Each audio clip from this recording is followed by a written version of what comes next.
Times of Swaraj में आप सबों का स्वागत है और मैं हूं संतोष सिंह। और आज हम टाइम्स ऑफ स्वराज में चर्चा कर रहे हैं कि लालू की शैली नहीं चलेगी। जी हां, नीतीश ने यह तीसरी बार संकेत साफ तौर पर दे दिया है कि इस प्रदेश में अगर राजनीति की शैली चलेगी तो सिर्फ नीतीश की शैली चलेगी, चाहे गठबंधन में बड़े भाई की भूमिका में कोई भी रहे। मतलब पार्टी के लिहाज से जिनके पास संख्या बल जो भी रहे उससे कोई वास्ता नहीं है, चलेगा तो सिर्फ नीतीश शैली ही चलेगी। जी हाँ, जिस तरीके से मनोज झा के बयान को लेकर सियासत चलाने की कोशिश हुई और कल लालू यादव जिस अंदाज में वो साथ खड़े हुए, फिर आरजेडी के कई नेता जिस तरीके से बयानबाजी कर रहे थे, ललन सिंह ने भी हामी भरा कि नहीं, इस बयान को लेकर अचानक ऐसा क्या हुआ, ये सारी कुछ है, बीजेपी का खेल है। लेकिन आज सुबह सुबह नीरज ने एक कविता पोस्ट किया, जिस कविता के सहारे उन्होंने वीर कुंवर सिंह के गौरव गाथा की चर्चा करते हुए सरकार को कटघरे में खड़े करने की कोशिश की मोदी को, कि आपने भीड़ जुटाया वीर कुंवर सिंह के नाम से, और Guinness book of world record की जब बात हुई तो आपने उनका नाम हटा दिया। वो सवाल आज फिर से उन्होंने खड़ा करके एक अलग नैरेटिव सेट करने की कोशिश की और ठाकुर के तौर पर मोदी और शाह को इशारों में उन्होंने घेरने की कोशिश की। लेकिन संजय झा जिस अंदाज में अपनी बातों को रखा है, वो भी तब जब संजय झा मुख्यमंत्री के साथ लगातार 3 घंटे तक साथ रहे और पटना पहुंचे और मीडिया ने उनसे सवाल किया और वो जिस अंदाज में जवाब दिया कि नीतीश की यूएसपी क्या है, नीतीश किस तरीके की राजनीति पसंद करते हैं, मतलब साफ लग गया कि अब लालू शैली नहीं चलेगी। और ये कोई पहली बार नहीं है। याद करिए कि रामचरितमानस को लेकर पहली बार जब चंद्रशेखर ने आवाज उठाई थी, उस मामले में अशोक चौधरी और नीरज सड़क पर उतर आए थे। रामचरितमानस का पाठ जदयू के कार्यकर्ता करना शुरू कर ली थी शुरुआती दौर में जब सरकार बनी थी। फिर दोबारा जब चंद्रशेखर ने ये बयान दिया तो तेजस्वी आगे बढ़कर कहा कि इस तरीके के बयान से बचिए। ये बयान कहीं न कहीं जो मेन लक्ष्य है उससे भटकाता है। लेकिन मनोज झा के बयान को लेकर पूरी राजद की टीम इस नैरेटिव को बढ़ाने की कोशिश कर रहे थे कि जो अंदाज रहा है, एक दौर में भूमिहार राजपूत के आमने सामने करके कास्ट पोलराइजेशन किया जाए, एक दौर ब्राह्मण और राजपूत के बीच भी रहा है, उसके सहारे पोलराइज किया जाए और कुछ ब्राह्मण के वोट को भी तोड़ने की कोशिश हो जाए। क्योंकि ये राजनीति आरजेडी की राजनीति रही है कि कास्ट में आपस में मतभेद पैदा किया जाए और उसके सहारे राजनीति को साधा जाए। देखिए, इस प्रदेश को अगर आप गौर से देखेंगे तो 2005 में नीतीश की सरकार बनी, नीतीश मुख्यमंत्री बने, बीजेपी के साथ सरकार में रहे।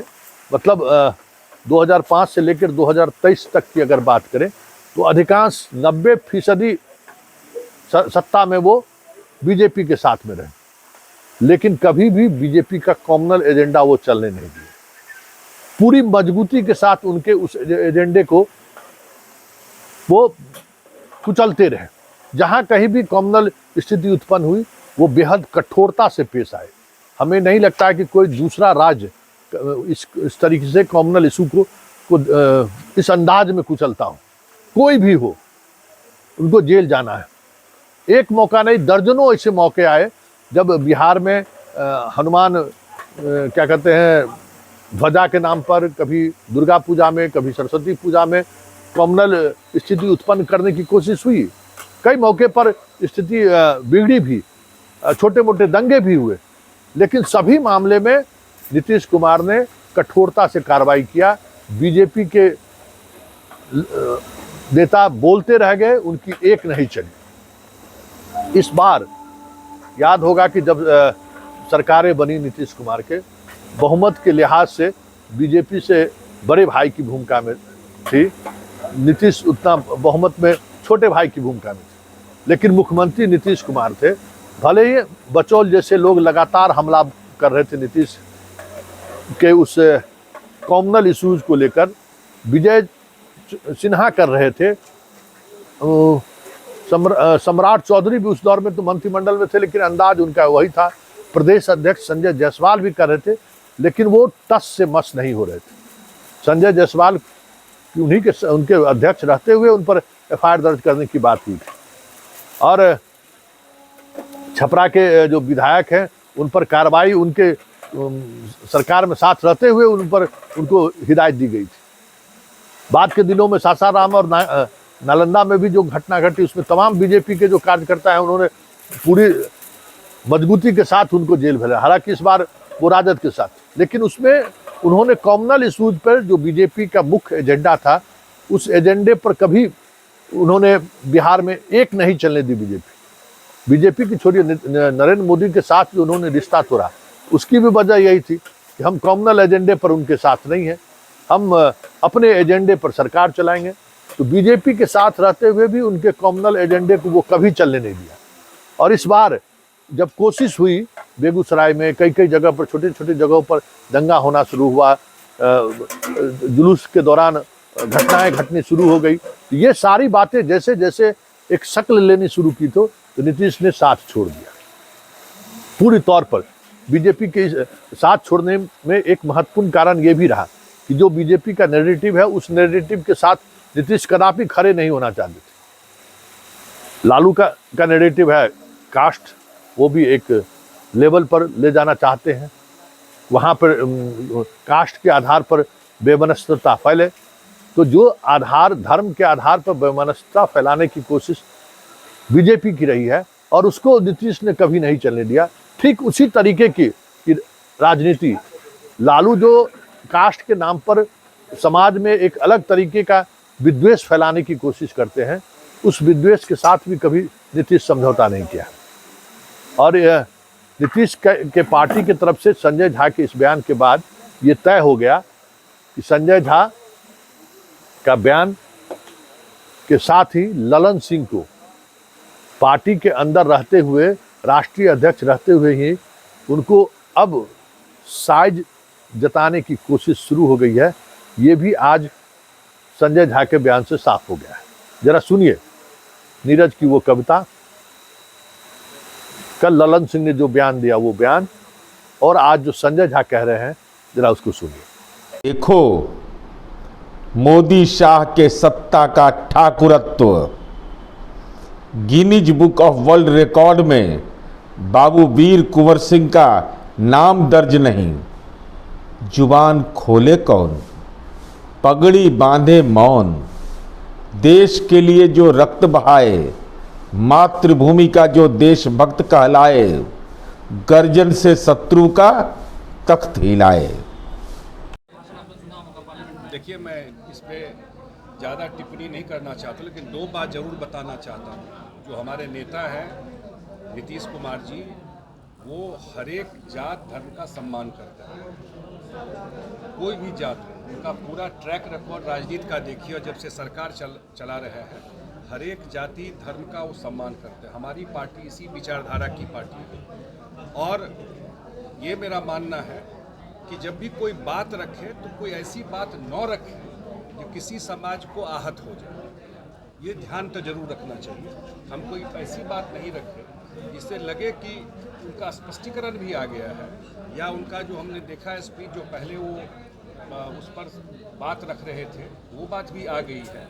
लेकिन ये जरूर है कि जब हम कोई चीज़ कोट करते हैं, कोई बात रखते हैं, इतना तो जरूर ध्यान रखना चाहिए कि कोई किसी भी समाज उससे आहत नहीं हो, उसका जरूर ध्यान। आप मानते हैं कि जब महिला आरक्षण बिल पर चर्चा हुई थी तो इस कविता कहने का उस पर कोई औचित्य मैंने कहा ना, जितना मुझे कहना था कि किस कविता की क्या प्रासंगिकता है, क्या नहीं है, वो तो एक बात है ही। लेकिन हम जब पब्लिक लाइफ में या कोई बात रखते हैं तो ये ख्याल तो जरूर रखना चाहिए कि हम कोई भी कोट करते हैं, कोई भी कविता पढ़ते हैं, कोई भी बात रखते हैं, तो हमारे बात से, हमारे कोट से, हमारे जो भी हम कोट कर रहे हैं, किसी भी समाज को, किसी भी वर्ग को उससे दुख ना पहुंचे, ये ध्यान रखना चाहिए। तो उनका उद्देश्य मतलब ठाकुर से किसी समाज को इंगित करने का नहीं था। उनके कहने का मतलब था कि वो मालिक जो है, तो उन्होंने तो कहा कि हम अपने आप को ठाकुर मान के चल रहे हैं, आप मान के हो सकते हैं ठाकुर। तो इस तरह से उनके बयान को 7 दिन के बाद उनका बयान पर शुरू हो गया। 7 दिन के बाद कब भाषण हुआ? लोकसभा में, राज्यसभा में। तो ये बात तो अभी शुरू हुआ है कल से। ये सब भारतीय जनता पार्टी जो पार्टी है वो कन्फ्यूज का पार्टी है। उसका काम ही है भ्रम फैलाना। तो आपने सुना, तीनों को आपने सुना, तीनों का अंदाज भी आपने देखा, संजय झा का बॉडी लैंग्वेज भी देखा, संजय झा का अंदाज भी देखा। इस तरीके से किसी भी बयान के साथ नीतीश कुमार खड़े नहीं होंगे।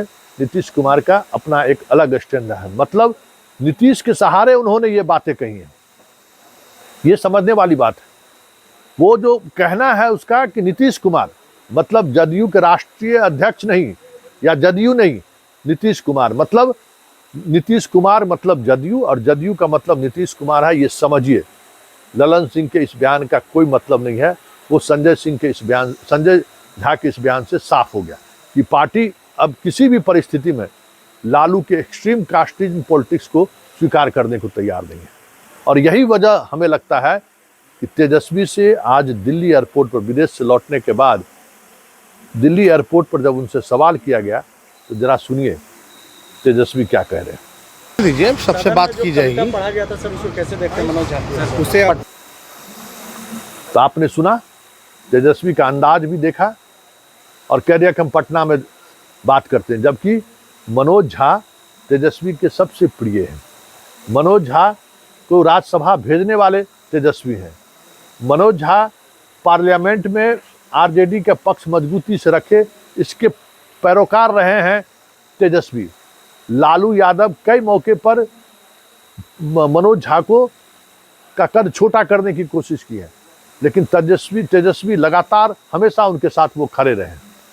अब ये जो चीज़ें देखने को मिल रही है वो जता रही है कि नीतीश के इस इंडिकेशन के बाद हमें लगता है कि तेजस्वी भी A to Z की जो राजनीति की बात वो कहते हैं, वो कहीं न कहीं इन चीज़ों को अब समझने लगे हैं कि एक गलती बाबू साहब कह के पार्टी ने भुगत चुका है।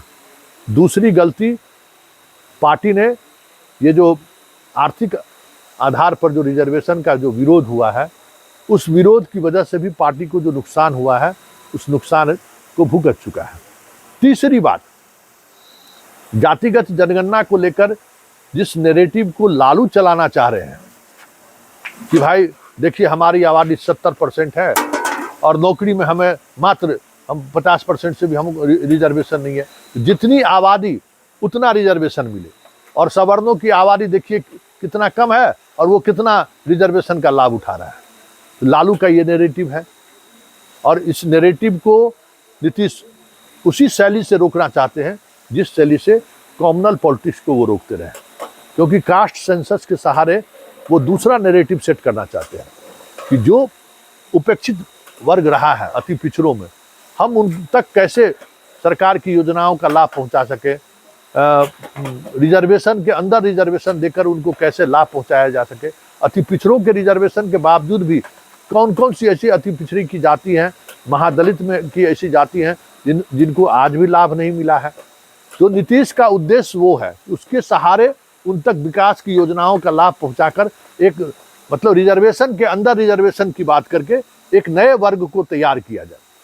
मतलब जैसे दलित को महादलित, वो फार्मूला अब सेचुरेशन पॉइंट पर आ चुका है, पिछड़ा और अति पिछड़ा ये भी सेचुरेशन पॉइंट पर आ चुका है। तो इन दोनों के अंदर एक और रिजर्वेशन, दलित के अंदर भी एक और रिजर्वेशन कि अन्य जो दलित हैं उनको नौकरी में प्रमुखता दिया जाए, अन्य जो अति पिछड़ी जातियां हैं उनको नौकरी में प्रमुखता दिया जाए।